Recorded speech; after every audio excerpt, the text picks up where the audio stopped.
Өткөнкү ролигибизде убада кылгандай эле бүгүн Хасан Саббахтын окуясын улантмакчыбыз. Хасан Саббах качып жүрүп Аламут чебин көрүп калат.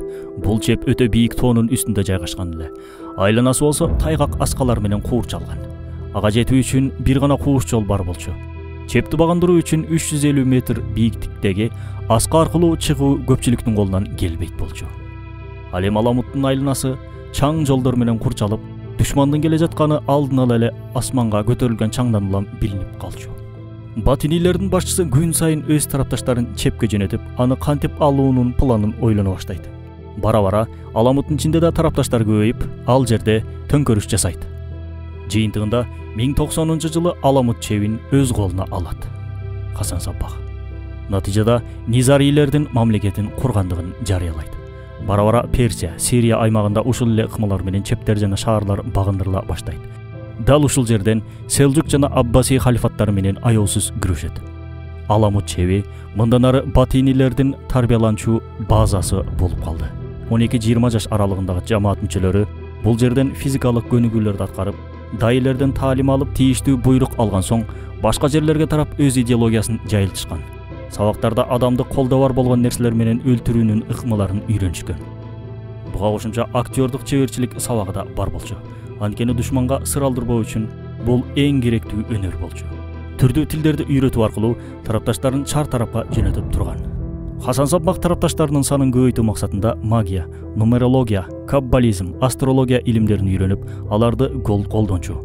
Анын диний философия менен биргеликте дары чөптөрдүн илими жана медицинадан да түшүнүгү бар болчу. Аламуттун ичинде атайын жаннатсымал бир бакча курулуп, ал эми чептин коридорлорунда ар дайым кара куурай түтөп турчу. Белгилүү европалык саякатчы Марко Поло өз китебинде батинилердин методикасын укмуштуудай сүрөттөгөн. Бир нече тарапташтар күн сайын сабак алып жүрүп, эң мыктылары Хасан Саббах менен жолугушуу мүмкүнчүлүгүнө ээ болушкан. Ал жерде Саббах аларга опиумду сууга аралаштырып ичирер эле. Наркотикалык затты ичкен жаш жигиттер уктап калчу. Атайын желдеттер алардын ар бирин караң бир бөлмөгө алып барып жаткызып койчу.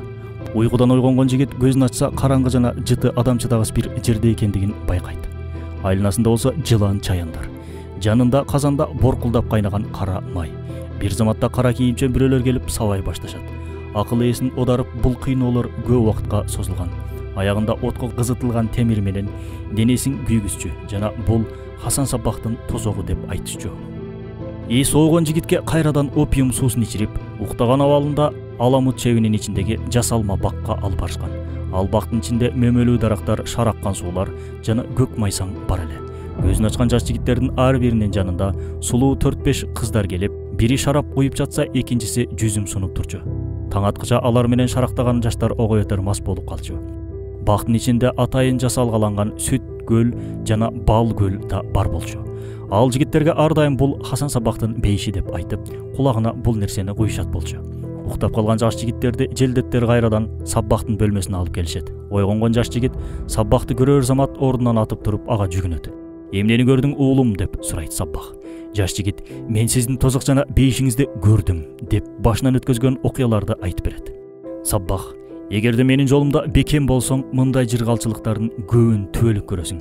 А бирок бизди сатып кетсең, сен көргөн менин тозогум 1000дин бири эле болуп калат деп айтчу. Муну уккан жаш жигит өмүрүнүн аягына чейин батинилерге берилген жана өлүмдөн да артка тартпаган бир маңкуртка айланып калчу. Ошентип мындай ыкмалар аркылуу Хасан Саббах Селжук өлкөсүнүн көпчүлүк аймактарында өз бузуку ишенимин тарата баштайт. Тарапташтар күн сайын көбөйүп, көп убакыт өтпөй, жалпы жонунан 200ге жакын чепти багындырууга жетишет.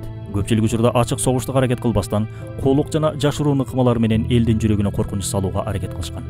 Буларга каршы болгон соодагер, аалым, аскер башчы жана сарай кызматкерлери эрте менен жастыгында бир канжар сайылып турганда күбө болчу.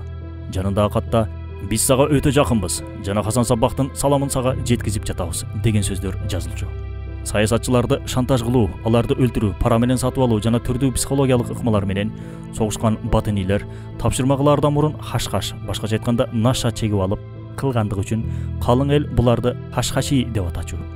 Алардын бул аты жалпы Европага да бир аз өзгөргөн, ассасин деген ат менен белгилүү боло баштайт. Мындан ары алардын канжарын тааныбаган адам калган эмес. Тарапташтары көбөйгөндө Хасан Саббах селжуктардын борбору болгон Исфахан шаарына кызыга баштайт.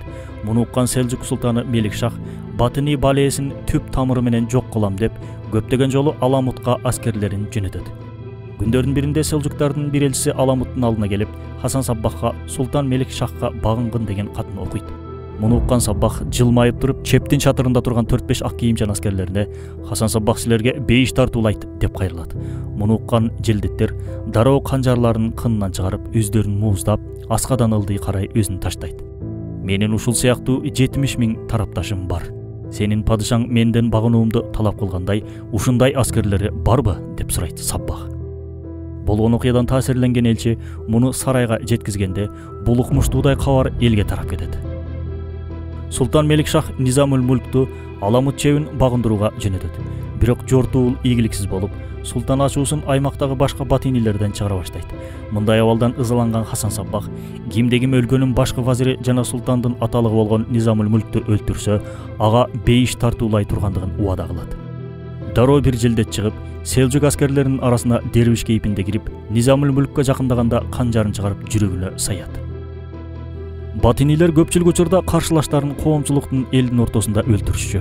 Өлтүргөн соң эч жакка качпастан, сыймыктануу менен силердин араңарда биз көппүз, жакында Хасан Саббахтын тозогун көрөсүңөр деп коркуткан соң өздөрүн да мууздап салышчу.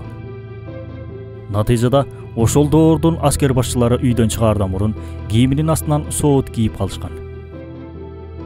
Устаты жана вазири болгон Низамул Мулкту жоготкон Меликшах убактылуу Аламут чебине болгон чабуулун токтотот. Бирок көп убакыт өтпөстөн өзү да батинилер тарабынан ууланып, 38 жашында шейит болот. Султандын өлүмүнөн кийин Селжук дөөлөтүндөгү такты үчүн болгон согуш крестилердин жортуулу жана Фатимилердин алсыроосунан улам Низарилердин өсүшүнө укмуштуудай бир өбөлүгү түзүлөт. Бийлигине мас болгон жана алжып калган Саббах өз көлөкөсүнөн да коркотурчу абалда жашап калат. Ээлеген тактысына көлөкө түшүргөн 2 уулун да өлтүрүп салат. Атасынан кийин Меликшах уулу Беркиярукта өз өлкөсүн батинилерден тазалаганга аракет кылып, бирок майнапсыз болот. Андан кийин тактага отурган иниси Мухаммад Тапар алар менен көрүшүп, бирок натыйжа бербейт. Натыйжада батинилердин колунан ажал табат. Ал эми анын иниси Султан Ахмад Санжардын Аламутты багындырам деген ниети да ишке ашпай калат. Анткени таңда адаттагыдай жастыгынын башында сайылган канжар менен биз сага өтө жакынбыз деген кабар алат. Кийинчерээк ал катты анын батыни болгон бир күнгү сайып кеткени маалым болот. Ошентип Саббах өмүрүнүн аягына чейин 30 жылга жакын чептен чыкпай жашайт. Ал жерде бузгу китептерин жазып, өз тарапташтарын кантип көбөйтүүнүн айласын түзүп, түрдүү стратегиялык жана тактикалык кадамдарды кылат. Мысырдагы Фатимилерди жок кылган Салахуддин Аюби үммөттү Батини балесинен куткарам деген ниети менен чоң аскер топтой баштайт.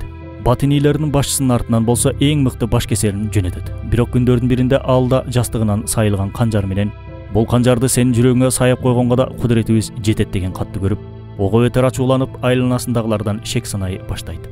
Бир тоон тазалап, батинилерге каршы ого өтөр күчтүү даярдана баштайт. Көп өтпөй батыни элчиси келип, аны кабыл алган Салахуддин Аюбийден баары чыгып кетүүсүн суранат. Акырында падышага эң жакын болгон 2 жан сакчысы калат. Алар да чыксын деген элчиге султан: "Булар менин эң ишенген адамдарым, эч жака чыкпайт." Анда элчи: "Эгерде буларга ушунчалык ишенсең, мени өлтүрүүгө буйрук берчи" дейт. Султан буйрук берет. Бирок 2 жан сакчы ордунан козголуп да койбойт. Элчи жылмайып туруп 2 жан сакчыга: "Эми мен силерге султаныңарды батинилик үчүн өлтүргүлө" дегенде эле 2 сакчы кылычтарын кынынан чыгарат. Муну көргөн Салахуддин Аюби аябай таң калып, эмне кылышты билбей калат. Ошол күндөн тарта султан баш кесерлерин чакыртып, согуш даярдыктарынан баш тартат. Террордун ана башчылары болгон батинилердин колунан жалпы жонунан 3 халиф, 6 вазир, көптөгөн шаар акимдери жана аалымдар, ошондой эле 2 Европа падышасы ажал табат. Дал ушул хашшашилерден таасирленген крестүүлөр кийин өз мекенинде учурдагы масондордун ана башчысы болгон Тамплиер орденин түзөт. Чыгышта аларды тапынакчылар деген ат менен таанышат. Бул уюмда Хасан Саббахтын аскерлери сымал мыкаачы, динди жамынып алып саясий топтордун кызматын аткарган жалданма киши өлтүргүчтөргө айланган. Батинилер Хасан Саббахтын өлүмүнөн кийин ичара так талашууга түшүшөт. Бара-бара бийлигин жоготот. Анын үстүнө алардын шарап ичүүсү, чочконун этин жегендиги, орозо тутпагандыгы, зына кылууга жада калса динден чыккандыгын айтып, чокунууга да уруксат берүүсү такыр эле мусулманчылыкка дал келбеген бир абалга алып келет. Сыртынан мусулман көрүнгөн батинилер негизинен крестүүлөрдүн жана христианчылардын колундагы бир курал болчу жана ар дайым биргеликте мусулмандарга каршы аракет кылышчу. Бирок бара-бара бул көрүнүш карапайым батинилерди да чочутуп, алардын катарын суюлта баштайт. Анын үстүнө убагында Низамул Мүлк тарабынан курулган миңдеген исламий медреселер элдерди агартып бузуку диний түшүнүктөргө каршы турууга бекем кылып коюшкан. Яжуч-Мажуч сымал каптаган монголдор Низарилер менен Аббасилер халифатын жок кылууга аракет кыла башташкан. 1256-жылы Хулагунун кол астындагы монгол аскерлери Аламут чебине жол тартышат. Бул чепти багындыруу оңой эместигин байкаган Хулагу чептин астынан туннел өтмөк каздырып, күйүүчү май жана пороктун аралашмасын колдонуп, чепти жардырып жиберет. Ошентип, көптөгөн жылдар бою эч кимге багынбаган батинилердин борбор шаары талкаланып, жер менен жексен болот. Жыйынтыгында жараткан Аллах чектен ашкан бир зулум жамаатты андан өткөн бир залымдын колу менен талкалап жок кылат. Батинилерден калган чептерин жана шаарларын кийинчерээк Султан Бейбарс талкалап жок кылат. Ошол күндөн тарта Исмаилилер Персия, Афганистан, Орто Азия, өзгөчө Тажикстандын Бадахшан аймагында, Сирия жана Хиндистан тараптарга чачылып отурукташып калышат. Атадан балага калган бийлик аркылуу Исмаилилер өз имамына баш ийишип келишет. 1830-жылы Исмаилиттердин 46-имамы болгон Ага Хасан Али Шах Персиянын шахына күйөө бала болуп, падыша тарабынан Ага хан наамын алат. Ошол күндөн тарта бул наам мурас катары берилип келет. Учурда 62 жылдан бери Низарилерди Керим Ага хан 4-чү башкарып келет.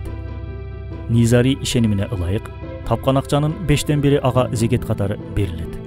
Натыйжада 13 миллион долларлык мал-мүлкү кайдан пайда болгондугу дагы түшүнүктүү. Швейцарияда туулуп, Франциянын жарандыгын алган жана ири державалардын падышалары тарабынан сый көргөн Ага хан 4-чүнүн карамагында 80 000 кызматкер жана 100 000ге жакын ыктыярчы бар. Тарыхтагы ана башчысы Хасан Саббах сымал тоолуу аймактарда окуу жайларды курууга кызыгышат. Бир учурда Ахлы Сунна жолундагы мусулмандардын түбүн оюп, монгол жана христиан жортуулунун астында мусулмандарды алсыратып койгон жана ичара бүлүк салган бул топту учурда да кээ бир сабатсыз адамдар ээрчип кетүү коркунучу бар. Учурда да үммөт арасында көптөгөн Хасан Саббахтар чыгып, ислам этикеткасын жабынып алып, дин душмандарына мусулмандарды багындырып бергендер бар.